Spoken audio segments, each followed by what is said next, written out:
যে পরিস্থিতি তৈরি হয়েছে এটা কোনোভাবেই কাম্য নাই।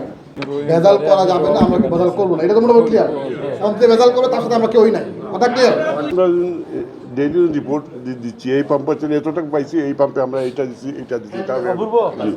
আর জিনিসটা হচ্ছে এইটা যে সময় আসছে তখন তো তদন্ত শুরু হয়েছে, ওনাদের আগে সন্দেহ হচ্ছে আপনার কি আপনি 5 তারিখে পাইছে উনি তো বলতে পারেন কিন্তু কালকে পাইলেন। যে পরিস্থিতির কারণে আমরা এখানে বইছি এটা আমার কাছে প্রত্যাশিত নাই।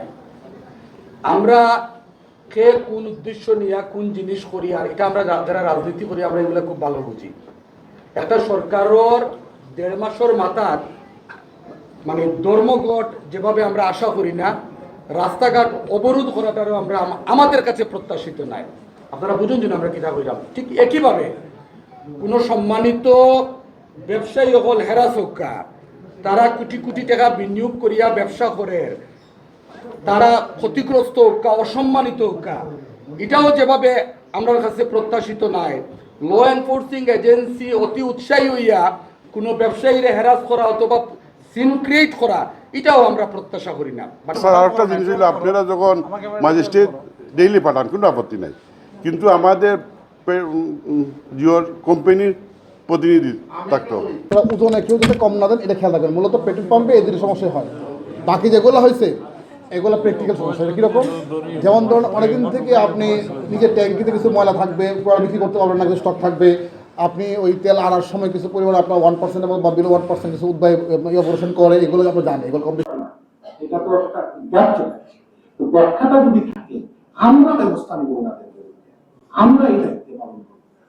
আরেকটা বিষয়, আমরা সাধারণত যখন আগে স্বাভাবিক পরিস্থিতিতে যখন কোনো পেট্রোল পাম্পে অভিযান হতো তখন বিএসটিআর একজন কর্মকর্তা থাকতো, সাথে পদ্মা মেঘনা বা যমুনা যারা আমাদের যারা অভিভাবক দিচ্ছি, এই পাম্পে চলে এতটুকু পাইছি, এই পাম্পে আমরা এটা দিচ্ছি এটা দিচ্ছি।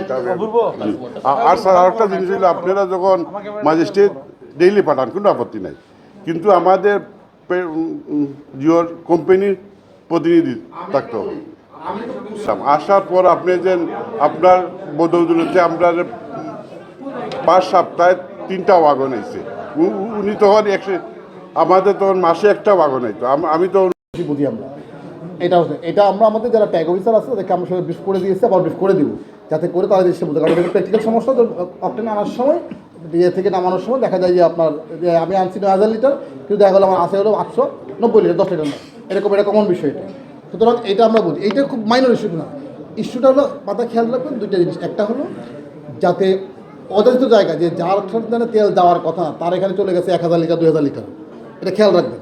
মানে ধরেন যারা কাজ করতেছে, যারা এটা চালাচ্ছে, যারা লাগবে বা আমরা অনুমতি দিচ্ছি, আমরা যেগুলো অনুমতি দিচ্ছি সেগুলো কিন্তু পাম্প বলে দিচ্ছি কোন পাম্পে নিতে হবে। এটা যাতে কোনো অন্য কোনো জায়গায় গিয়ে যে স্টক করতে না পারে, যেটার সাথে আপনাকে ইনভলভ করে ফেলে, এটা যেন না হয়, এটাও খেয়াল রাখবেন 1 নম্বর।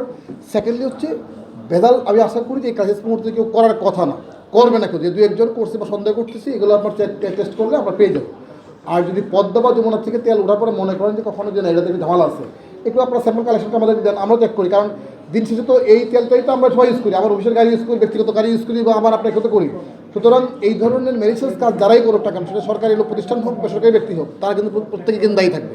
সুতরাং এইটা নিয়ে আপনাদের কোনো সমস্যা নেই। আরেকটা হলো যে হ্যাঁ, আপনারা যে সাপ্লাই পাচ্ছেন সেগুলো বিক্রি করেন, যখন পাইতেছেন না তখন তো কোথেকে আনবেন।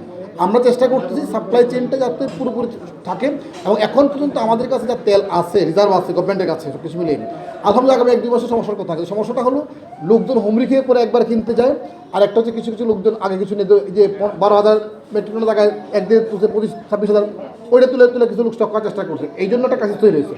বাট হোপফুলি যেটা হলো যে আপনারা গত 15 দিন 20 দিন খুবই কোঅপারেশন করছেন এবং আপনারা স্মুথলি রান করছেন। আমাদের কোনো জায়গাতে দেখেন তো কোনো ইন্টারভেনশন করতেন, এখানে 5 মিনিটসের মতো 3টা কেসে, স্পেসিফিক 3টা কেসে। একটা তো পানি দেওয়ার অভিযোগ, একটা তো হচ্ছে এক জায়গায় রাখা অন্য চলে গেছে,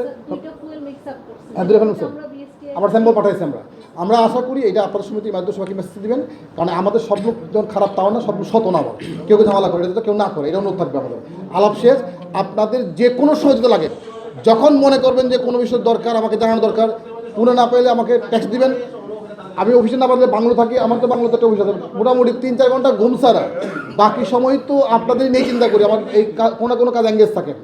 তো এখন ফলে হলো কি আমি ওই আপনাদের মানে এমন কোনো বিষয় নাই যে ধরেন আমরা এখানে এই যে এতগুলো মানুষ আমরা এখানে আসছি, কী জন্য আসছি বলেন? যাতে করে কোনো ধরনের ক্রাইস কোনো সমস্যা তৈরি না হয়।